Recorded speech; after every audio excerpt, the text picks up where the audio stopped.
in the Steel City. Is everybody ready to go? Let's proclaim the greatest radio show.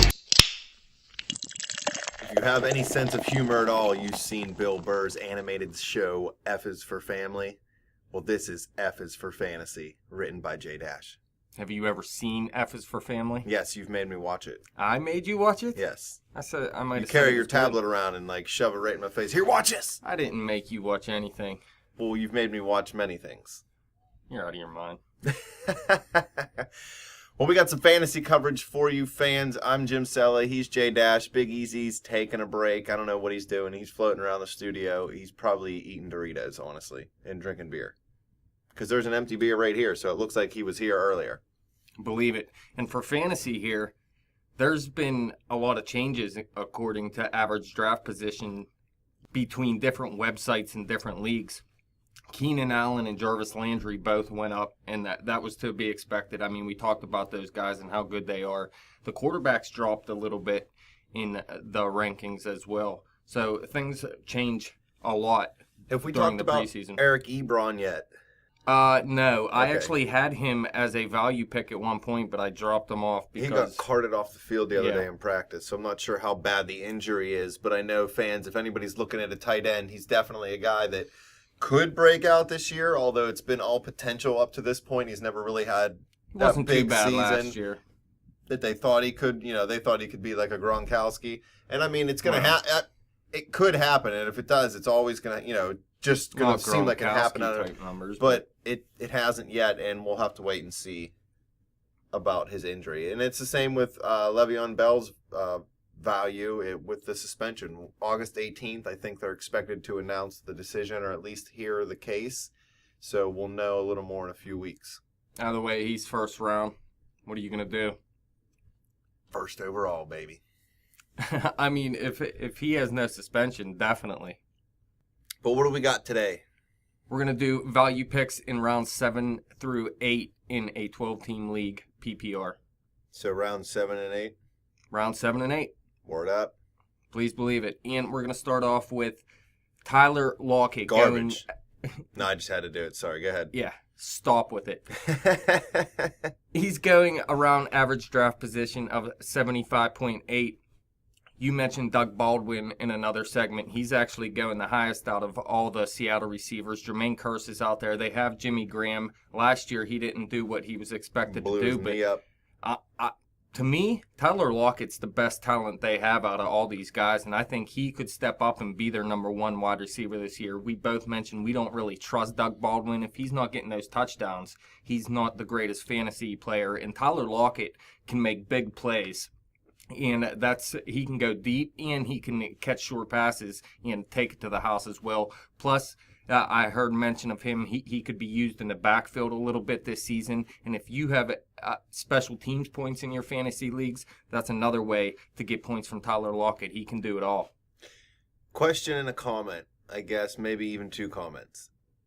Do you feel comfortable with a Seattle player because considering their offense never really features one guy? They're more of a spread it around type of guy. So obviously he's still a fringe player. That's why you're saying 7 or 8 as far as the starting lineup. That's why you're saying round 7 or 8 to draft him. But I every time I get a Seattle player, I don't play them on the right week. Maybe I just suck, but I always play them on the week they don't do good, and then they blow up when I bench them. And then the second part of this is, what do you think about the return game making a comeback as far as fantasy points go this year? They moved the touchback up to the 25-yard line now. A lot of coaches have said they're going to kick it high and short to try to keep it out of the end zone because they don't want to give up that extra 5 yards. Well, that's going to give a returner an opportunity to run the ball more than they have in the last year or two since they've changed that kickoff rule, moving the kickoff up. So you might actually see an increase in return yards, maybe an increase in touchdowns, not something huge, you know what I mean? You might get 1 or 2 more. So you might see guys like Lockett who have played in the return game actually bring you more value than what you originally thought going into the season. Believe it. Let's hope it turns out that way, though. I mean, we heard a lot of talk about more 2-point conversions. And Pittsburgh did it. Pittsburgh was the only team We want to do it even we'll more. See what happens. I don't know if that's really what's going to happen. I hope so, though, man. I want the kick return game to come back in the football. That's my favorite part of the game, and we haven't seen it over the past couple years. I could see the 2-point conversion picking up this year, maybe after people seen Pittsburgh have success with it last year. Well, I mean, you got to have a good offense to Right. do that, though. But as for the Seattle Seahawks, last year, man, Russell Wilson didn't have the greatest year in terms of Russell Wilson. I mean, he's still going as one of the top Got his quarterbacks. money and shit the bed. He's still going as one of the top quarterbacks because he gets the rushing yardage as Believe well, it. and that's important. But he was a little bit inconsistent last year, and I think that hurt some of the Seattle players. Marshawn Lynch is a guy that usually you can count on. He's gone. From Seattle. Yeah, I think you're going to be able to count on whoever they have. Thomas Rawls. Yeah, I think it's going to be him, obviously. There's other guys in the backfield there in case he doesn't work out, but I think whoever's going to be running back there, you could still trust. But I think you can trust these Seattle receivers as well. I mean, Doug Baldwin, he's going to get you a few catches a game. I'm not taking him as high as he's going, obviously. I think he's in the 40s or something. I'm not going that high with him. But Tyler Lockett, I mean, he's such a talent that I think they're going to have to find ways to get him the ball. And, I mean, you got to trust Jimmy Graham, too. I think he's going to step up this season. Russell Wilson got to find a way to get him the ball, wouldn't you think? I mean, as good of a talent as Jimmy Graham is, Russell Wilson got to be able to use his tight end more than he did last season. Graham was putting up Hall of Fame numbers down in New Orleans. He hasn't put up even practice squad numbers up in Seattle. Well, I wouldn't go that far, but I don't expect him to do what he did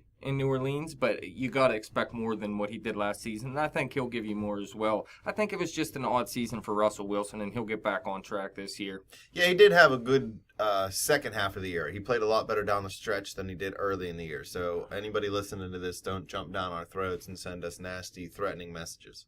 Relax. Another guy I'm not going to count in these 5 players here, but we mentioned before is Tom Brady. He's going around average draft position of 82. Yeah, we don't like him, but you figure at pick 82, man, that's Yeah, 7th round. I mean, you got to take him there. And really, I Pick up wouldn't be mad Fitzpatrick for the first 4 a couple weeks. rounds earlier either, man. Like I said, these quarterbacks dropped in this ranking of average draft position over different leagues. And I'm not dropping my quarterback rankings, man. I need a good quarterback. Believe it. I like the quarterback wide receiver combo. Stack them. Believe it. Another quarterback, though, going right behind him, and that is Carson Palmer at average draft position, 84.8. I know you don't like him, but he has a lot of talent out there. David Johnson in the run game as well, along with Chris Johnson. But David Johnson's the one he's going to use in the passing game. And, of course, Larry Fitzgerald and Michael Floyd as well. They have a ton of talent out there. And what we've seen from Carson Palmer last season, I mean, there's questions. Is he going to be able to repeat it? But here in this round of a fantasy draft, I am taking that chance on him because this is when you start to say, okay, I can take him in the 7th, 8th round, and then I can go take another quarterback like Derek Carr or something later in the draft as well, and you should be able to find a good quarterback out of there. But Carson Palmer, I don't know if he's going to be able to do quite as much as he did last season. That was a huge year out of him. Might be a career year, but I still think with all that talent around him, and he's always been a good quarterback, he's just been unable to stay healthy, and he doesn't win in the playoffs. But that has nothing to do with fantasy. You may have questions about whether he can repeat, but the Arizona Cardinals do not. They gave him and Larry Fitzgerald a 1-year extension, and now that's only extending them next year and with this season. So it's Right. in essence just a 2-year deal, and Larry's isn't even guaranteed. But the Arizona Cardinals really believe in Palmer. They said that they are looking at younger options because they do know Palmer is getting older, and he's obviously not going to be able to play forever. But they think he can give them 3 more seasons at least anyway. If he stays healthy, obviously, which is an if for everybody. Let me just say this real quick. I jokingly mentioned Terrell Pryor and like what his type of value was, I believe, in one of our other episodes, or maybe it was right when we went off the air.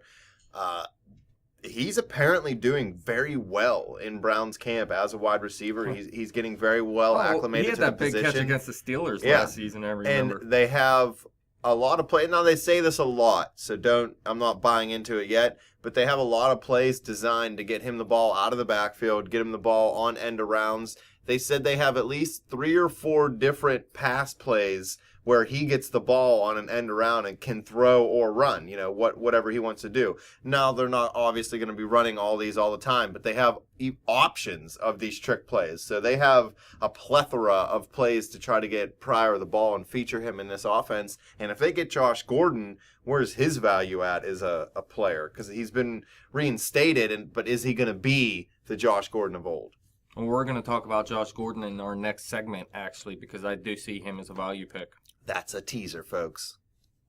Gun right behind Tom Brady and Carson Palmer is average draft position 85, Arian Foster. And I am definitely taking this guy. He's actually been getting most of the carries in camp so far because Jay Ajayi, who was listed as the number 1 running back, was injured. I'm not going to say, you think everyone's garbage, first of all. But well, they are garbage until they prove me otherwise. Listen, Ajayi was pretty good in small spurts last season. He didn't get a chance to start. But close only counts in horseshoes and hand grenades. Listen, he was a good running back coming out of college. A lot of people have high hopes for him. He's still young. This is a good running back, but Arian Foster is the better running back. And with Ryan Tannehill out there, he's going to be able to be a big part of that passing game too, which, I mean, he always was in Houston, and a lot of the times he was the biggest part of the passing game because they really didn't have a quarterback. But things should open up even more for Arian Foster in Miami because of the talent they have at wide receiver out there. They're putting a lot of talent around Ryan Tannehill, and I think Miami's offense can have a big season.